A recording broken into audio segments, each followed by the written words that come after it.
check quickly for me who are here, those behind the screen. I'm actually on my phone also checking just to be sure. So yeah, so it'll be good. I think that if we can also just check if the stream is still on, it'll be great. Yeah, I think that I'll just continue. But if I continue, I would still want to know who are behind the screens here. So I think when we see some names, we just randomly pop them over. Great, great. Okay, so like I said, Dear Young Graduate is a non-profit organization in Ghana. And the vision is to see many individuals, especially those in developing countries, starting from our home country, Ghana, to further their education and take advantage of scholarship opportunities. Now, when I started Dear Young Graduate, I realized that quite a number of people didn't know about scholarships, didn't know where to find them. Now, if you don't find yourself in a university space or work as a teaching assistant or work as, somebody within the university space or wearing close to your lecturers or whatnot, you wouldn't know that there are some opportunities that are readily available for everybody, because you would think that is a selective few. And the image that has been tainted out there in terms of scholarship is that you need to know somebody to get them, by virtue of other opportunities. I can mention names of all that, but I don't want to go into that. So through that, I sat down one day and I said, you know what? I have benefited 100% from this. And I want to be able to tell people about it. I want to be able to propagate the vision of, or the availability of this opportunity. So I created Dear Young Graduate. It was somewhere on my bed somewhere. Then I came up with it with my co-founder, Nana Dumai Kansa JV, who happens to be my cushion because she's quite a bit formal. I'm quite a bit less loose on things. So I'm like, for Kobo, like I just call people here and we just do stuff. But she's more structured. So she puts a structure to this. We registered the NGO, and she's also been a beneficiary of a scholarship, of the Commonwealth Scholarship. So along that came Eric. Is it an NGO registered here in Ghana? Yes, it is. Yeah, it's registered in Ghana. Funny enough, isn't it? Yeah. So we came up, Eric Nia and Yeted Odonko also came on with Priscilla, who happens to manage our social media and all of that.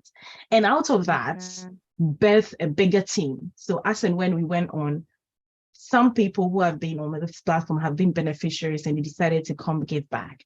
So we have a wide range of mentors and mentees that help. I think I'll go into that, but this is the whole team. So I cannot do a presentation without acknowledging the whole team. And I think anyone on YouTube, you can actually see Miriam Amankwa in the chat box also engaging you. It's a big team that manages amazing things. And I'm very grateful for each one of them. Anytime you see any one of them amongst you, give them a pat on their back and say thank you for what they're doing. Sure, we will. Okay.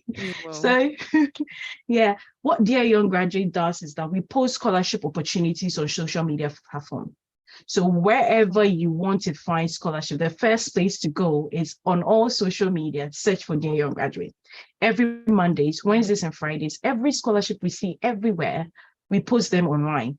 So I'll be giving a lot of links, but this is one of the main things that we do. Now we host online sessions like this here on Zoom, Twitter Space, Facebook Live, YouTube, everywhere, to bring people that have been beneficiaries from Dear Young Graduate, or people that have actually gotten scholarships that we do not know of.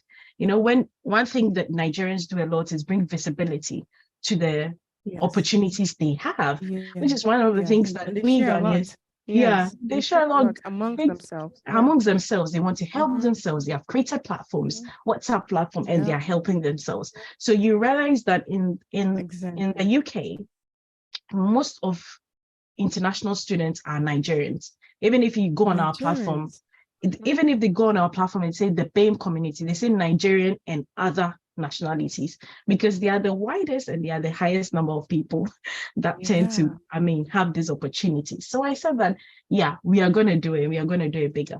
Now we guide people for preparing for graduate studies as well.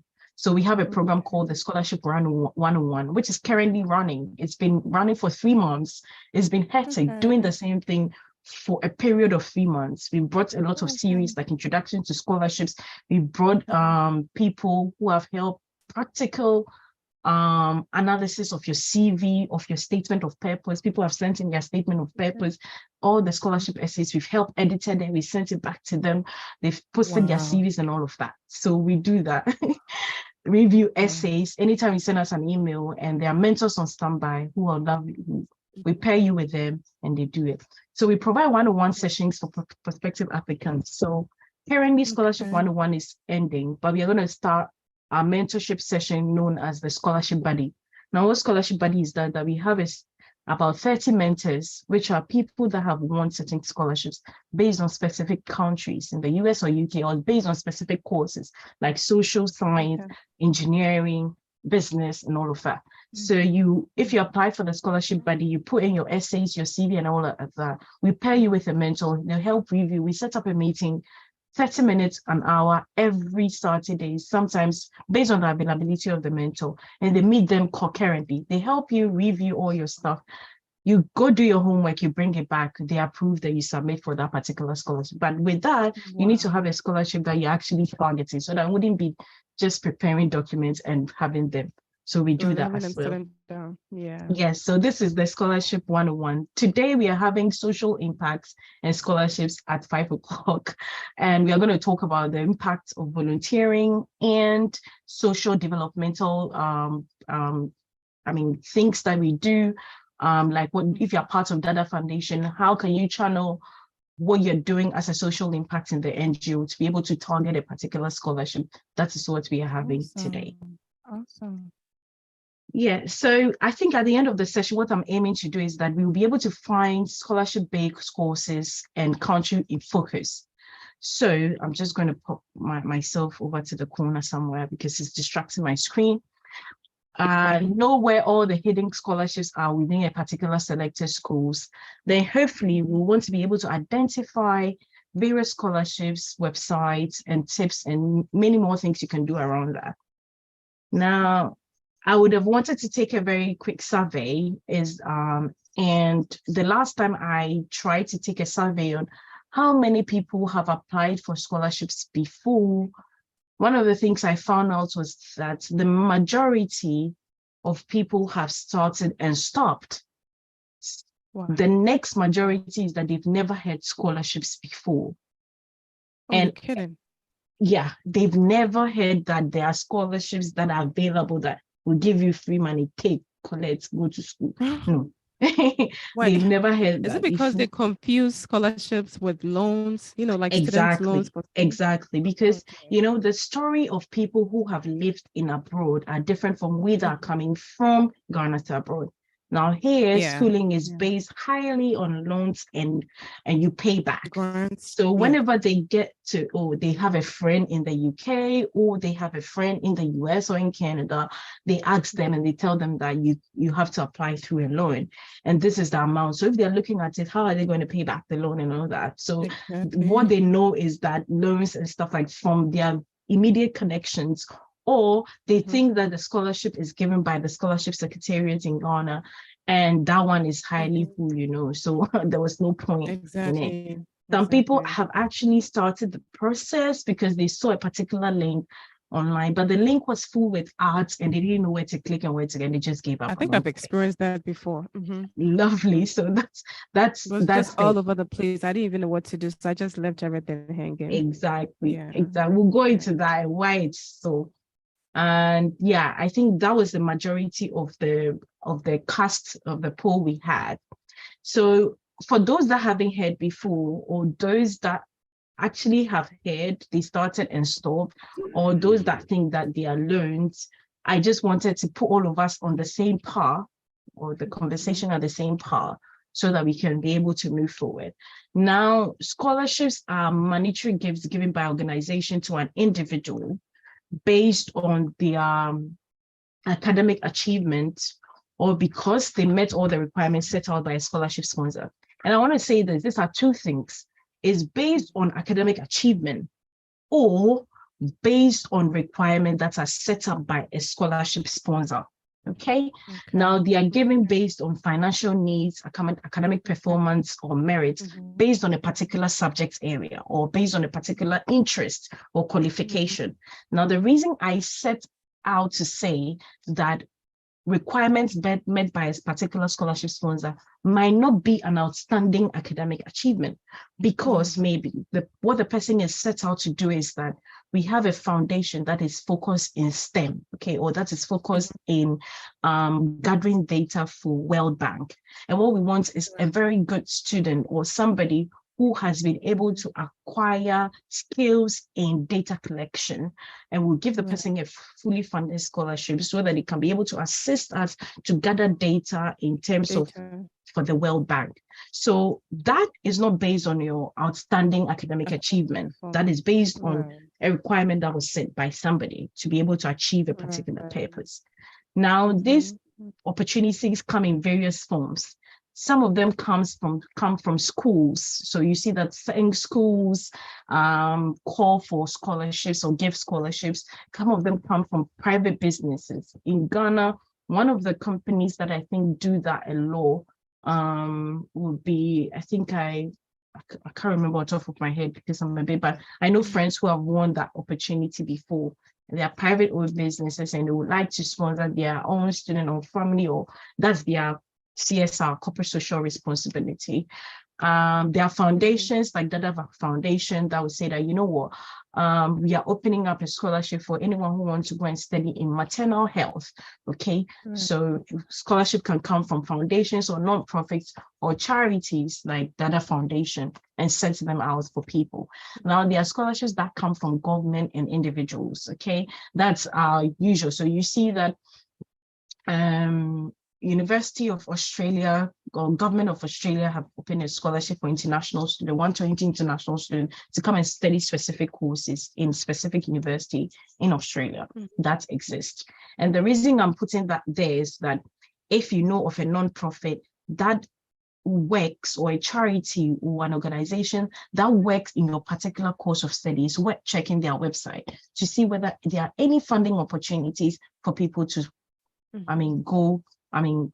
further their education, because some of them may be on the website. You might not have come across it on the internet whilst you're scrolling because you were somewhere on TikTok trying to watch videos. So it's worth starting a search from that particular point. Or you can even reach out to them on your so and so point that, hey, you know what, I'm an engineer. I work with, I just finished my engineering course. I realized that one of your corporate social responsibilities is being able to enhance education. I just got an admission and I'm looking for sponsorship. Is it possible to be able to sponsor me with this amount? Find attach my letter, You can go through that means and reach out to people or these various sources to get the opportunities. Wow. Now, so you can just reach out without seeming like a bother? No, I have a friend. It's various friends. So she had just a partial funding and reached out to a particular institution in Ghana, and they took her accommodation and a stipend because that's what they could afford.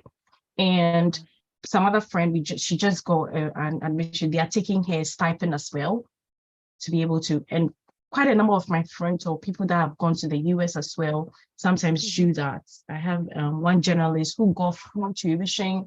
He ended up getting a job in the student union to do, but it wasn't up to number. So he reached out to the US journalism, charity, to sort of say that I'm already here, this and this and that. Would you be able to sponsor? And I said, oh, we've got this, speak to that. They had a meeting and that they put the arrangements in place. Yeah. What's the worst that could happen really is they coming back to you to say that, you know what, no. yeah, being able that we don't do this, go. Or you might proceed with that to get an opportunity. So it's very, very important to go through that. Now, I want to clarify that scholarship also comes in a form of like full scholarships and partial. You need to understand. So whenever you're clicking a link, check if it's saying that it's a full scholarship. And I'm a big advocate for full scholarships. Okay, I wouldn't want to tell somebody that go for partial scholarships because maybe one is a bit biased. I'm a recipient of that, and I believe that if you have some money that you can use for your other things, then keep the money or use it to invest it somewhere and access things. Full scholarship. Exactly, access scholarship, that's things that are to use them. So full scholarship cover tuition fees. So if you're living in the US and the UK, 21,000, 19,000, 21,000, certain parts of the north of the UK are lower tuition fees like 11,000 and all of that. They cover all of that. You don't need to bother actually. You are called in the university by your scholarship number. Yeah. So they know what scholarship you're on. Like when I meet a friend and I speak to you, what scholarship are you on? It's a Marie Curie or EPSRC, or okay, I say I am a GCRF funded student. We know ourselves by the name of the scholarships and the package. Yeah, because they are there and it helps. Now they give you stipend to cover your living tuition. Now they give flight costs. Some of them give flight costs. So my scholarship gave me my flight costs. They pay for my immigration health surcharge and all of that. And one funny story about it is that, to be honest, I thought they weren't going to give. I never asked.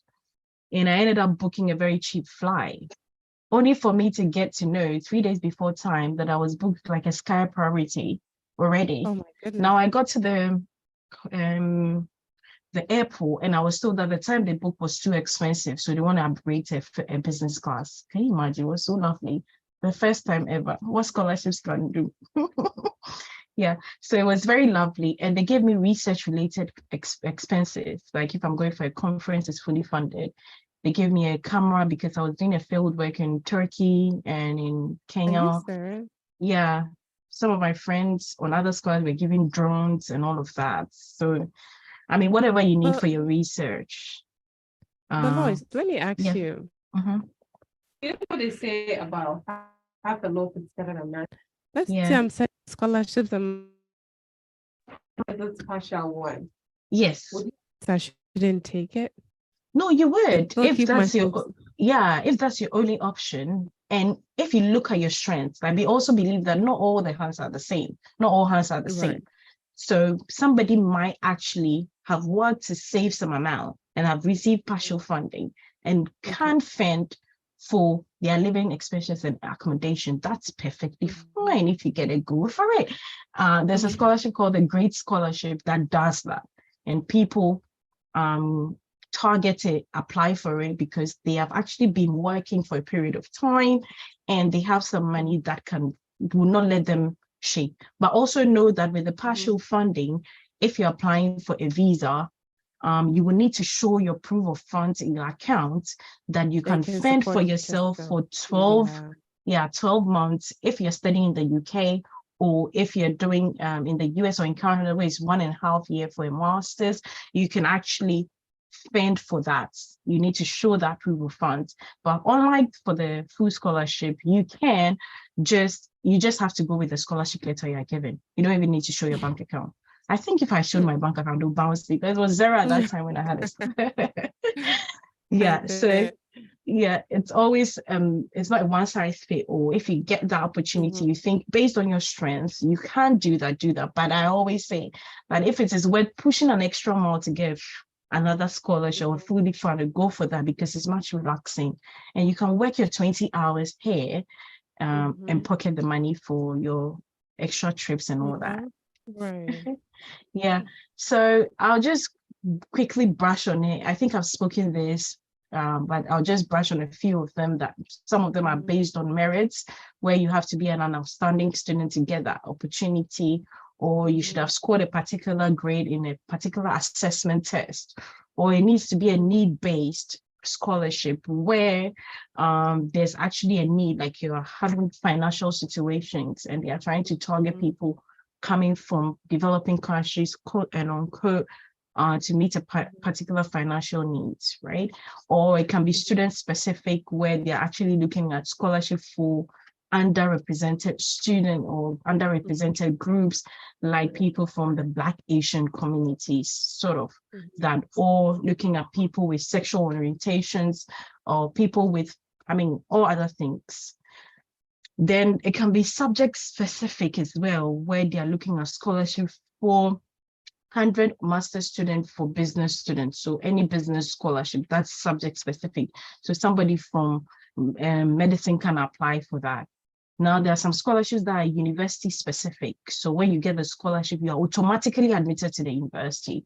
And that was how my master's scholarship was, because my master's scholarship, which was the Liverpool Memorial Society African Award, was in collaboration with Aston University. So I got that scholarship and I was automatically admitted in Aston University. I didn't have to do anything. So they went straight ahead and processed all documents for me. Yep. And there are quite some unusual scholarship here and there that are quite general. They are not looking at anything, or it's based on whether you have the best essay, because they ask for certain essays that you should write, and probably you were able to target those essays, and they chose you among the lot. That's also part. Now, what are some of the documents as of now when you are looking at starting a scholarship application today? Like, you've heard me speaking, like, God, I want this opportunity. Where do I start? Now you need to have all these documents now as we're speaking.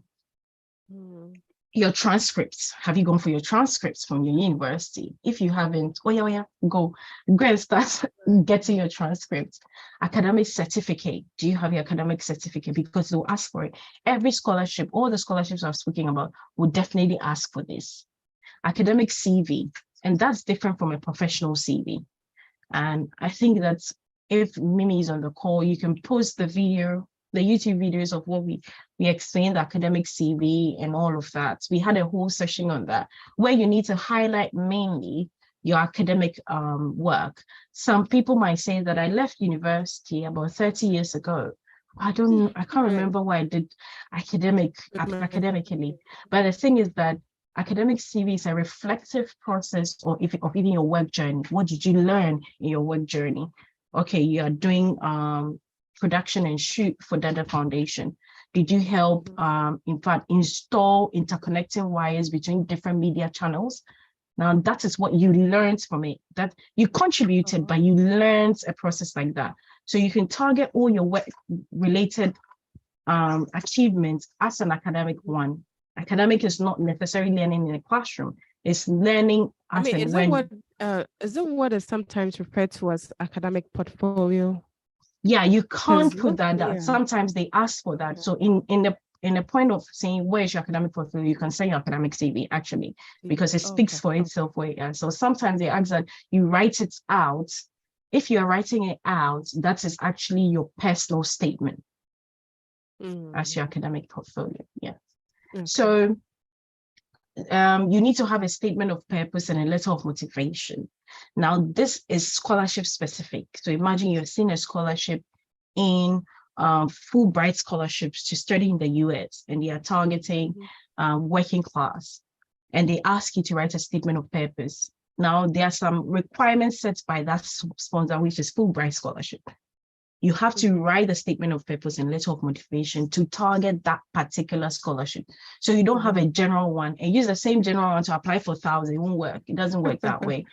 It doesn't. So you have to always fine tune it. Maybe there's a thin line. Right. Yeah, there's a thin line between it. It's still the same subject area, but a thin line to meet the requirement sponsors. Because, trust me, how we sieve out these documents is through an AI.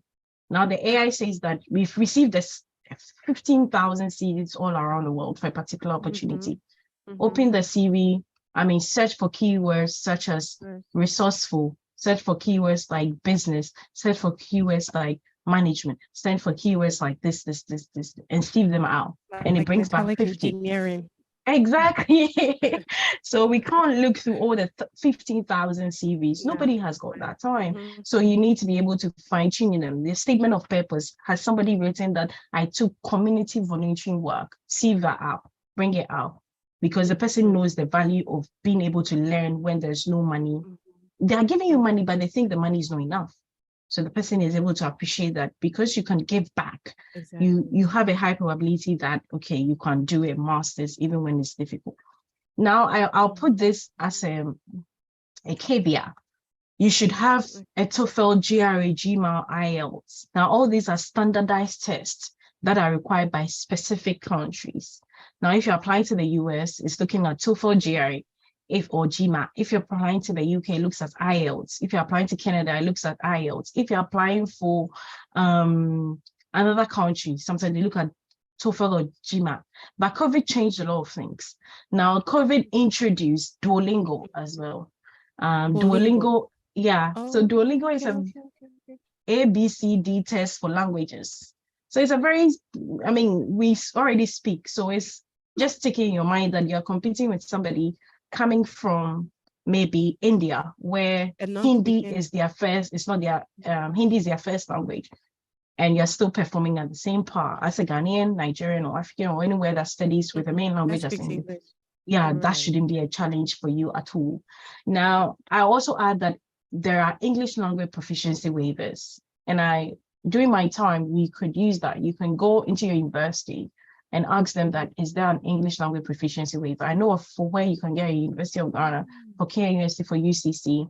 I think if your institution also has that, or you can make provision for that, it's just a letter stating that the person studied in the first language in English. So they are likely to be able to do well with that. So they don't need to write this exam. And I thought even till date, it still doesn't work. But one of my mentees just got an opportunity in the US just last week with that. So it works.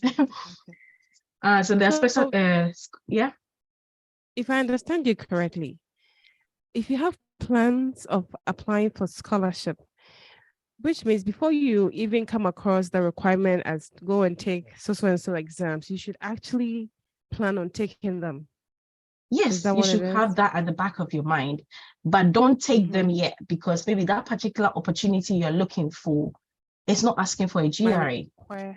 Yeah, might require IELTS, and you are going to pay for a GRE. Right. What do you need that for? Right. Yeah, so look for the opportunity first. If you look for the opportunity, then you read the guidelines they're asking. If they're asking for IELTS, you can prepare for that. If the opportunity is closing in maybe September, you have some time to be able to study and write that exam. And dear undergraduate, we've got all the learning materials. We share them for free. So anybody that wants it, we share them for you for free to learn and practice it. So awesome. Yeah, so this comes to where we spoke about the fact that people misunderstand the scholarship with the student loans, the bursaries, the financial aids, and the grants. Okay. And the reason why I put this slide is actually that, like I said, that not all hands are the same. Some people actually have their parents living abroad. And in that way, sometimes all what you need is like, it's a bursary. You don't really need, or a student loan, because you don't really need a scholarship. So I cannot come and be forcing you to go get a scholarship. Although I would advise that it's better to keep silence on the fact that you have parents abroad and get a scholarship. When you get there, your accommodation money is in your pockets. Nobody's taking it soon. Right. Yeah, I always advise sometimes, especially when people are looking for visas to travel, they want to show that, I'm not coming from a very deprived place. I have parents abroad who can support me. Exactly. So instead of keeping mute about it, they put it out there. They put it out there. And when you do that, you actually put yourself on the competition of the people here. You would never get a scholarship that way, because then you have the availability and the means to be able to fund yourself. Like you have somebody who can support you. That's why they always ask that question. So if you put yourself out there like that, you will never get it. That's it. You are fine. Wouldn't you be telling a lie? Well, the thing is that you have it. Scholarships are based on people, like I said, are not necessarily based on deprivation. Some of them is outstanding merit. So even if they are going to judge you based on an outstanding merit, because they know you have provision for it, then we might as well take somebody who doesn't have it and outstanding. So it's a balance. It's a playoff between those two things. And something you are, even if not ask you, don't go and say it. Nobody's asking anything. You want a scholarship, just put your scholarship and go for free. There's no point in saying that. Yeah. Okay, so I think categorizing what the scholarship search is about is research. It's an intentional process of research. it is not just coming to sit by the computer and just be clicking things. You need to, it's intentional. You need to sit down. I sit down, take book, pen, and research, write it where I open and all of that. You need to find out for yourself. You have to, second thing, check the availability or the eligibility, sorry.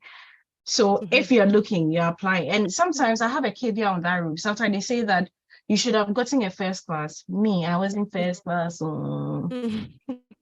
But you're the only female, so exactly. But I didn't have to put that out. Standard. I didn't even put that out because then that would be gender biased as well. Right. Yeah, because it's like, okay, if you're putting all on the same scale, you're an engineer. You're not a female engineer or you're a male engineer. There's no classification. There's engineer. Are you credible for the role? Simple. That's it. It ends there. Yeah. So check that. So when you see those eligibility and they're asking for first class, like, oh, they're asking for first class, so I'll apply. No, it doesn't work that way. If you're asking for it, apply it. Make yourself better. I know lower, second class, lower, third class that have gotten the same opportunity first class people didn't get because they came into the room and said, you know what, I'm a first class student. So what do you bring on the table? Okay. Right. So a second class lower person says, you know what, I got a second class lower, but I've volunteered with Dada Foundation. We have led community-led projects in supporting women. You have done this and that. We have done this and that. Oh, this person is capable. I'll take that. Maybe in school something happened. Maybe in school they didn't realize the need, but they reset and came back. That's a substance. That's what we want. So that shouldn't deter you. Be organized. Have a specific book for scholarship. Some people have Excel sheet.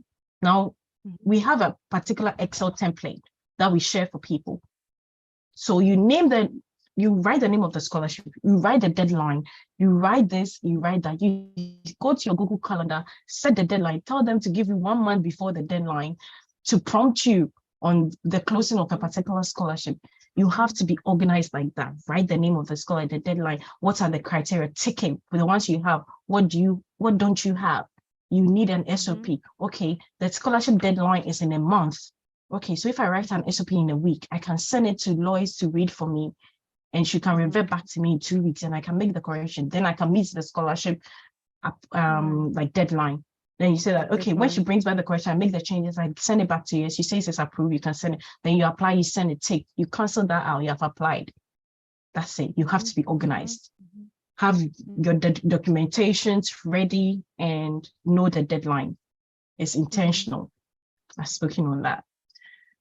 So you have to search for scholarships, not admissions. And I've repeated this 4 times. Search for scholarships, not admissions. They are different. What's the difference? I've been in the seats before, and the search for scholarship, it's like, are there specific keywords to use to search? Because I've been there and nothing really. I can show a demo when we are done, or probably I can just pause and show a demo. But let me just explain this when we are done. The thing is that, like I always say, look out for fully funded. You will see that if something is written funded, probe to ask or probe to read whether it's partial funding. They usually put down what they are funding. They usually say full tuition, flight cost, this and this. But if you just see only tuition, that means it's partial. It's not if full. you want to proceed to do the accommodation and stuff, you have the capacity, then you can do that. But if you're looking, you open a link and it's saying that apply for a course in data analytics. And it's not saying anything about the funding. It's saying it's brought eligibility, but it's not saying anything about the funding. It's an admission. You will come back to square zero because then you have applied for admissions. And here in the UK or international communities, they believe in equality of accessibility of education. That is why there are college where you can go and pay partly. They believe that everybody should have accessibility to education. So if you apply for admission, you will get it. But the receiving point is the scholarship. That is the receiving point. How are you going to pay for that education? How are you going to pay for that? So if you're clicking a link to apply, 2 things you ask for yourself is it funded? Okay, if it is funded, where are the funding in the whole link you have clicked? You go down, they say the funding is tuition. Okay, then they go back to say accommodation living. Okay, that's a fully funded. Now, where should I go? Then now there's a link that leads you and you apply, but you'll be automatically considered for that. But if you don't see that, don't proceed to click, because then it's an admission and you come back to square zero. Like I said, Dear Young Graduate is the best place to find all the scholarships, and we are on every social media. Like, we are everywhere. So you can just start your search on everywhere. Go through the scholarships one after the other, see which ones best fit what you do, and start applying for them. And I'll do a demo to that effect. Now, if you don't see a particular link before applying, how do I also take up the initiative to apply? The best thing is to Google search. Now, if you're Google searching, one of the things you do is to just write fully funded scholarship in business management. Like I said, keywords. Fully funded scholarship in UK. That is how you Google search. You don't say scholarships in this. No, it will bring everything and bring admissions together with it, and you'll be confused. So key that in and type of the file. I'll do a demo after that. Finally, you can visit other dedicated websites. So if Mimi is on the call, on YouTube, can you put all the links to this? I'm going to be sharing it on the YouTube, or we can share them with you. And you can share them with anyone. There are some specific platforms. Well, there are some specific platforms. To us. We'll just post it on our website and share it on our social media pages as well. Yes. So you can, if you can drop it on the WhatsApp, or you can drop it on the YouTube where people are also available, they can have it. Now, this platform acts like, this website acts like Get Young Graduate as well. But like I say, it's opportunity for people, not for myself. So even if you don't visit Get Young Graduate to do it, I don't mind. What I want you to do is to get your scholarship. So there's postgrad.com, there's mastersportal.com, bachelorsportal.com, findamasters.com, findaphd.com, phdportal.com, short course portal, and even the short course portal, some of them give scholarships for that. Really? Yes, Open University has got short courses for free, but there are some short courses now because they are realizing that COVID came to teach that you don't need a full degree, business degree to do something. All you need are compressed courses. So some scholarships are available for compressed courses, or you just need a little top up here and there. You don't need that because you've got maybe 10 years working experience. Why are you going to learn and go back to bachelors to do what?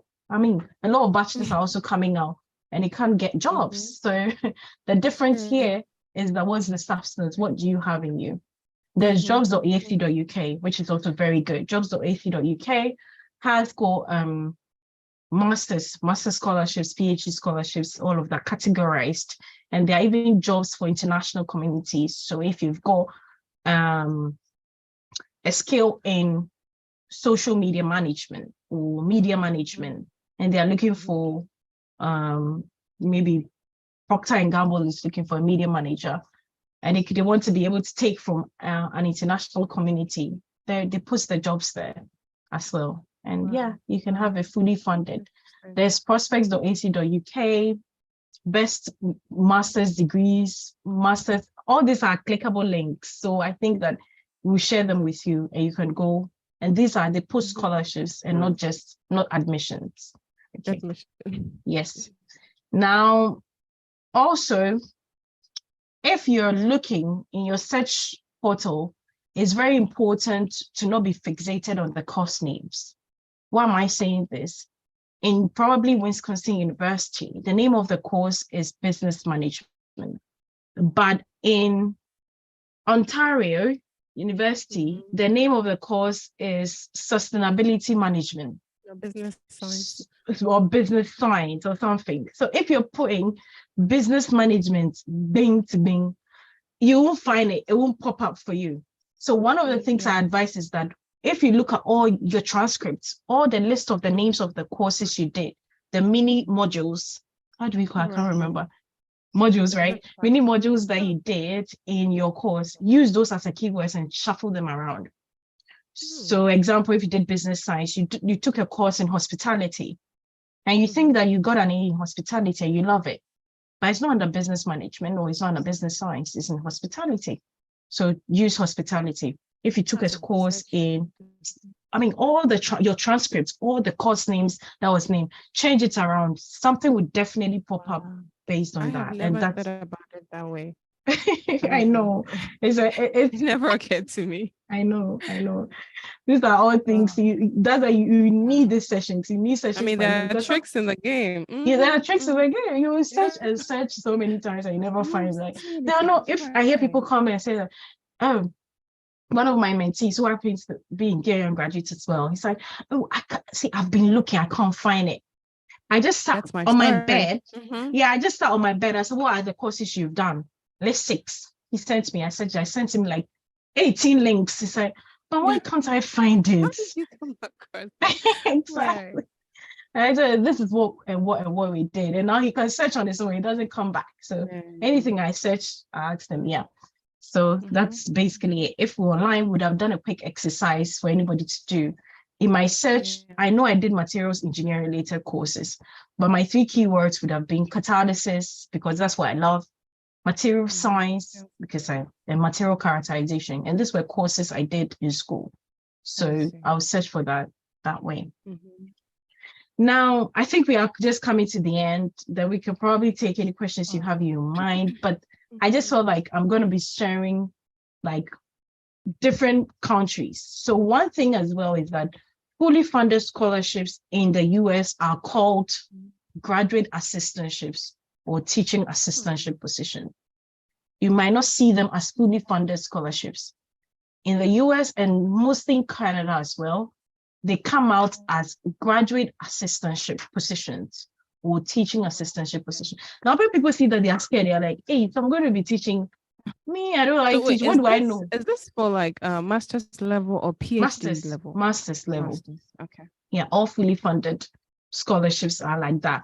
But one of the things is that because the US do compressed studies, they don't like to put it that way. So it's 5 years for a fully formed, you can apply for an undergraduate to do a PhD straight for masters. Like, almost the student I TA'd during my time have finished their PhDs now. What? Because they did straight bachelor's to PhD in the US. 5 of them. 5. How was that? Yeah. So wait, you skip master's level? Yeah, you skip master's level. It wasn't necessary. I didn't know that by then. If I knew, I would have gone for that. I didn't know that. And there's a girl who also, one of my mentees, she got a second class lower. She got a fully funded PhD straight in, she skipped masters and she's currently doing it. 2 of my mentees as well, just last month. And I keep saying, I was like, if I knew it went back then, my time. If I knew it back then, my time, there was no point doing a double master. I mean, what was that all that for, really? Yeah. So usually when the teaching assistant or graduate assistant for master's position, they ask you whether you want to proceed to a PhD. Some people don't want to proceed to a PhD, so they just stop at the master's.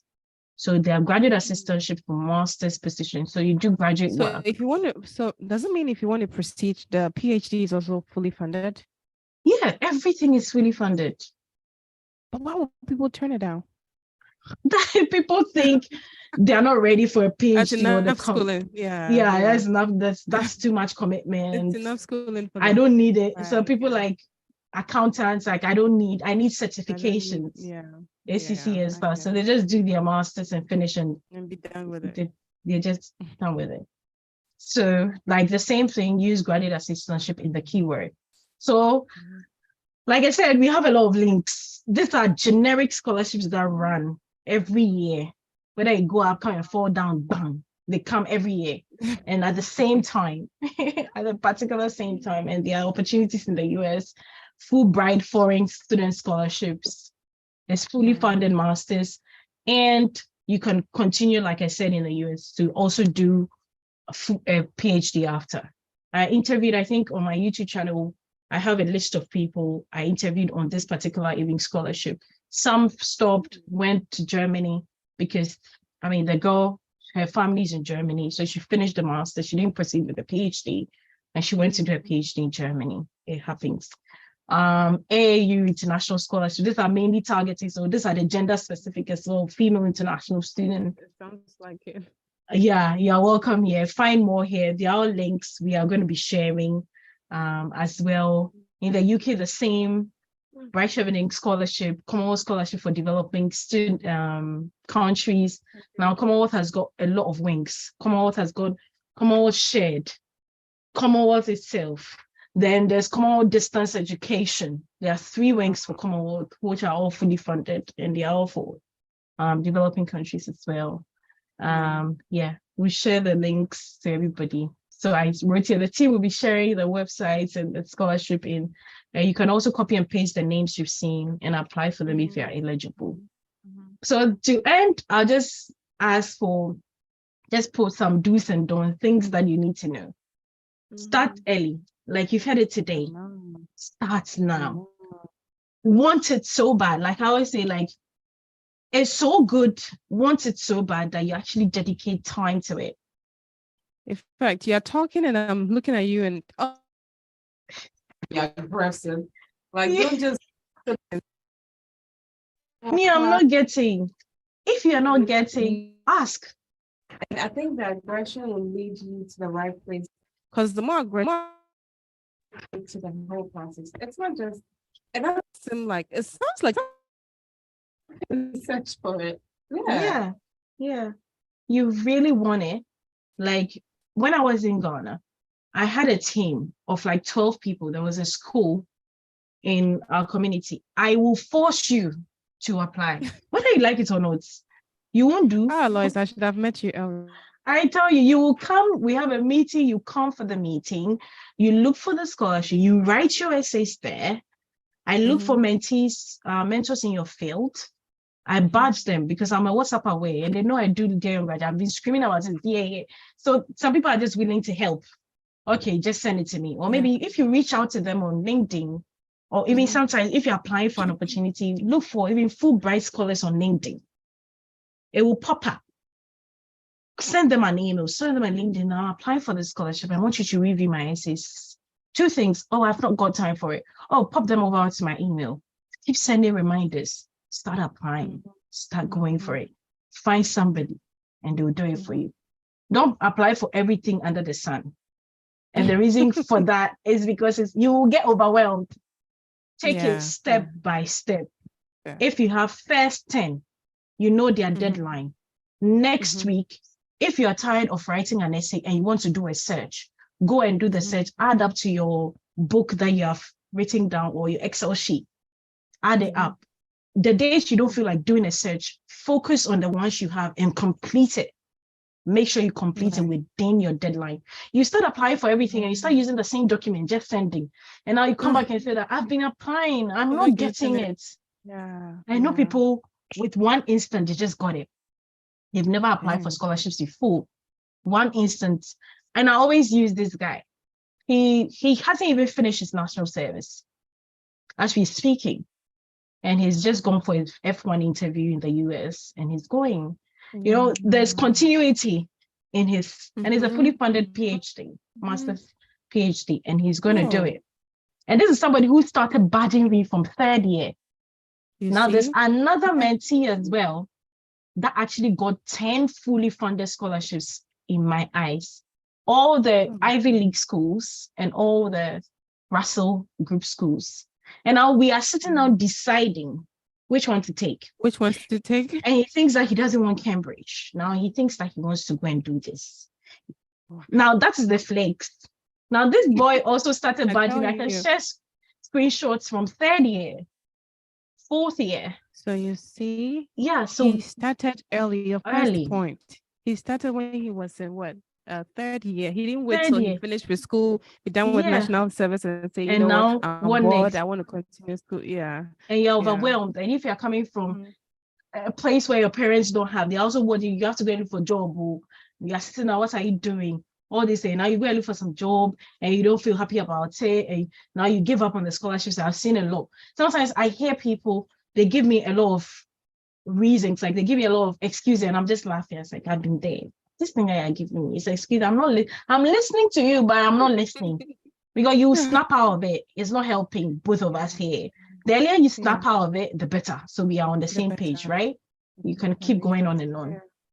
The original and creative, obviously, now all the AI softwares have come, and now you can just put in Chat GPT that writes a statement of purpose that fits business, and it will write it for you. But one thing you also know is that it's not you, it's not original. Exactly. It's not creative. You need to come from your own heart. It needs to come from within. And you want it and you go for it. And like I was saying, that when we had a team of 12 people, they will apply for it, apply. You bring me back feedback and all that. Now, almost every one of them has a scholarship now. One of them who doesn't have a scholarship now, which is actually on my team, is actually heading an international NGO. And where hasn't he like traveled to before fully funded? It's still the same thing. They are paying for project management degrees for him, a master's degree doing project management in Germany. So at the end of the day, it wasn't a fully funded master's to do this, but through that, he actually got the opportunity to do that. So it's all happening. So basically, our stories might be different, but exactly. Like even here, I think that whilst we go on, we are doing collaborative processes. So even if we have to interview other people and stuff like that, bringing visibility to the scholarship opportunity, because there are a lot of Ghanaians, but they're not ready to come out and share, or if you're being and all that. If you're going to tell somebody you have this scholarship and this, yours wouldn't work out. Yours wouldn't work out for you and all that. So they don't want to share, and they'll keep it to themselves. But there are a lot of people with different stories. Things I thought were impossible were possible because I saw people who have done it. So I now don't say that you cannot get it. Oh, you go a third class. There's no scholarship for you. No. There is. You just have to strategize well. One thing people say, it's not a scholarship season. They've not opened. Every day we post scholarships on our website, on our YouTube. But when is the scholarship season? There isn't. You have to start early. People think there are school seasons where you can go fall or spring. You go. But the scholarship application doesn't wait till that. You start school that. So you start earlier, okay? Or you start before that time. If you apply for it, and it's a long process. It's a daunting process. Sometimes you have to motivate yourself. Sometimes you're close to getting the scholarship, right? And it comes back that we are sorry to. Now, when you fall down, are you ready to pick yourself back up? And I have a whole story on that. You will just give up and say that, I don't want to do this anything. But when you have the right, support and everything, Dada Foundation, we create support groups. They come, they say, I've applied. No, we say that you go for it. If you really want it, you go for it. I think basically it. Use social media to help find scholarships. Go to specific schools' websites, follow them. If you know a particular person who works in your field area, like media management, okay, and there is a professor that does, like one of my friends in Carlton now, he followed the supervisor on social media because that woman does covering media stories in Africa the right way, not the ones that the people say, using concepts to tell a better story. And now the woman opened an opportunity for a master's, and he was working with Joy News, and he applied. And he's actually like a third class student in GIJ, but he has that zeal, and he's been doing it for long, telling stories, obviously with the Joy News and all of that. And now he's gotten the fully funded master's. I think the last time I checked up with him, he said he wants to proceed with the PhD. So, and he's volunteering here and there in the news in the US and all of that. So I think if there are any questions, I'll just say one of the things I actually really love to do is that for anyone that has taken the session really serious. I want to know them. So I always say that share highlights and tag us and tag Dada Foundation. What did you learn? What are you taking away? And what are you going to do next? What did you learn? What are you taking away? And what are you going to do next? That way, I have a list of people who did that based on the platform I was on. And we took them personally to mentor them, even when Scholarship Buddy wasn't open, because these are people that listened. And these are people that took initiative. And I love initiative takers. So basically, that's it. Yeah. Yeah, you can connect with me on every social media handle. I think I should have put my TikTok even. I'm everywhere. That girl called Lois. I like that. Yeah. Very dramatic. Very dramatic as well. I like it. I like it. We can connect on every social. You can ask me any question. That keeps buffering on my head. This was very interesting. And if there are a lot of questions I would want to ask. And I'm sure a lot of people who probably watch this webinar later would have in mind.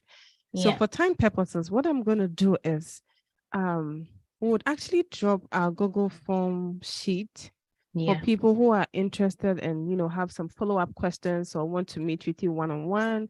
They could probably fill it and then we can reach out to them and have, a session for them. Probably Dear Young Graduates or Dada Foundation would, take up on that. Lovely. But I have one quick question to ask before we wrap up. What would you advise? Is it best to do your undergraduate here in Ghana or abroad? Okay, for undergraduate, it's very difficult to get scholarships in undergraduate because the wider number of people here abroad are already doing undergraduate, really. So it's them, they are trying to fill a gap. So for higher education, quite a few. Okay. So you realize that in the UK, they've added a master's straight to an undergraduate degree. So you do a undergraduate 3 years and you have an option to do a master's for a year. So it's very difficult to get a scholarship for that because it's not a gap they need. They have a lot of graduate coming up. It's for further education or higher education that those opportunities are there for. So if you have the opportunity, maybe your family have the opportunity to take you, go for it. But for scholarships, it's very difficult. The very few ones you find are those that are collaborations with Ghana, like Ghana and Ukraine, that they form a partnership that we're going to train your medical student. But after training your medical student, you have to come back. Wait, Ukraine is still giving scholarships? Before they used to. Oh, before. Yeah, before, okay. yeah. Or I know they have a lot on their hands right now. They to worry about scholarships for yeah. So China and China as well does for medical for engineering students as well. So that one is managed by the Ghana Scholarship Secretariat. And it's highly cool, I'll say it anywhere. I've said it on my social media platform, so I can say it here as well. So highly cool, so if you have somebody that also helps in that area, they can help you as well. Basically it's very difficult to get unless you have an exceptional question, but unless you have an exceptional ability as well, like you're the best swimmer or you're the best basketball player in the world. You have a height of 6'8" at the college level that you need for a basketball team in the US or anywhere in the country, and they think that you have it somewhere in there and they can give you a scholarship for that. But apart from that, no, it's very difficult to get. I had an interesting question, but I think I've lost my train of thoughts right now. Yeah, it's fine. I can't remember what it is, but it was pretty interesting. Maybe afterwards I'll message you. Please do that for me. Please do. But this has been really, really great. Thank you. Great. I mean, in the beginning of your presentation, you talked about certain things you wanted to achieve at the end. But this is what I have picked from your presentation, and I'm going to list it not in any particular order. But one, accept that you don't know what you don't know and learn.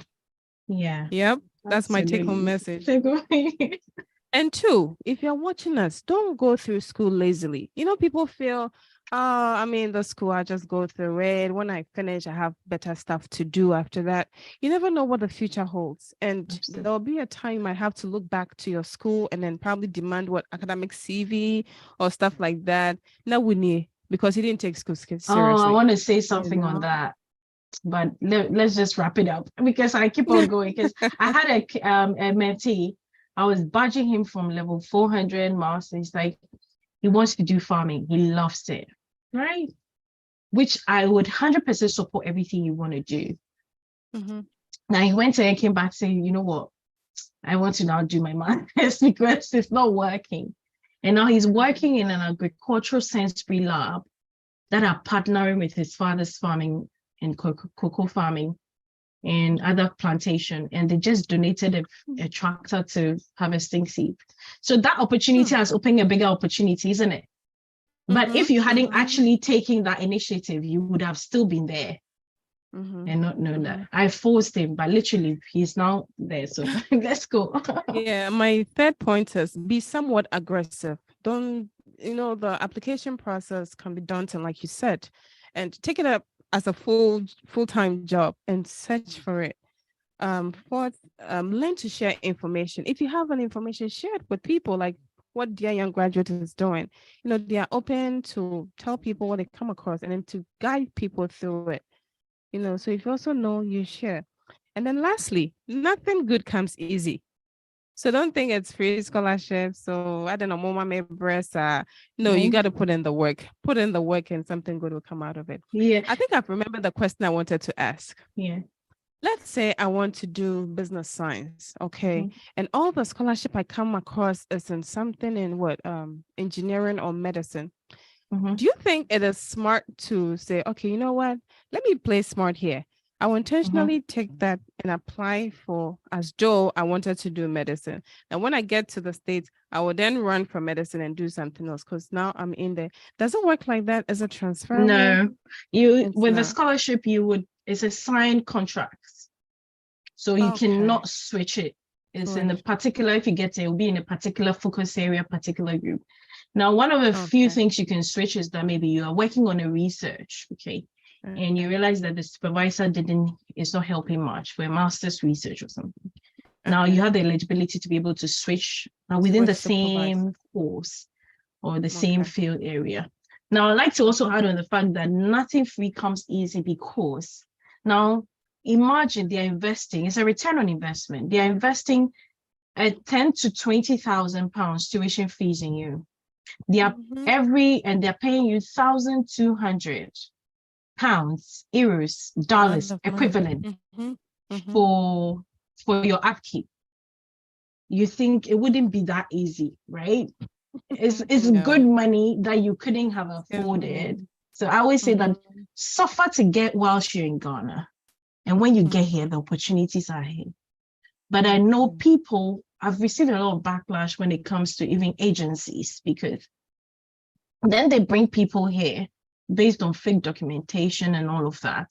Then now, the same people end up being stranded, confused, and all that. Now, you need to be ready to take up that responsibility to be stranded so that you don't disturb other, because that's the initiative you do. But the problem I had with agencies is that they are not open to what they tell people. They're not open. They just get you the visa. You're excited about it. Now they tell you that you can work your 20 hours to pay. You cannot. And I'll repeat, anybody I speak to, you cannot work your 20 hours to pay that 20,000 tuition fees, even if they break it down for you as well, unless maybe you've got some family. Yeah, it would take ages. So whilst you're paying for your accommodation, unless you have a family that pays all of that. So sometimes the agencies are not true. And we have a page where we are doing the scholarship one. We get those questions a lot. People are duped, people have come back. They came here and they left home after 6 months because they couldn't do it. They deferred from the school and all of that complications. So anyone that is leading through the journey, make sure you ask questions. Questions, right? This has been really great. In fact, we can keep going on and on and on with people's stories, experiences, and whatnot. But time is not on our side because I think we've actually exceeded what was planned initially. Oh, right. Okay. Yeah. So I want to say a very big thank you to you, Dr. Damte, for the time you spent with us and all the knowledge you've shared. Thank you. Then there are a few people I want to thank as well. Thank you, Mimi, for being on standby to assist. And also we want to thank Wisconsin International University College. We're actually using their music studio for this recording because we wanted to make sure our audio was clear, our video. And so thank you.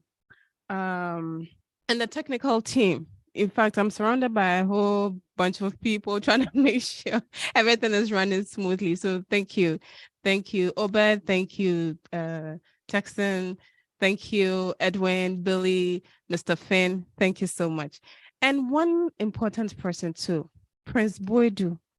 In fact, he connected Dada Foundation with Lois, and want to say thank you so much, Prince, for what you've done for us and your support and your encouragement all through the journey. Also, I want to give a shout out to Wisconsin International, in fact, the entire school. They have campuses in Accra and Kumasi. They run several degree programs. They have master's program. They have a wonderful nursing course and law. Yes, you can get on the website to access all the stuff they do. They have short courses and the 4-year degree programs. So yes, once again, thank you everybody. If I forgot to mention your name, pardon me because I'm running out of time here.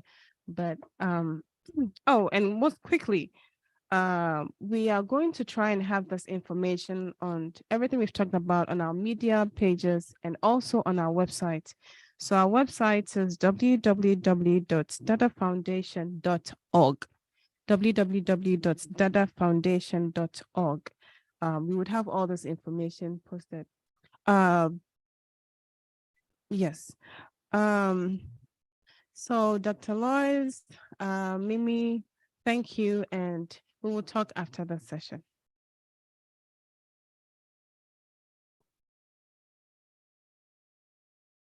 So bye until the next session.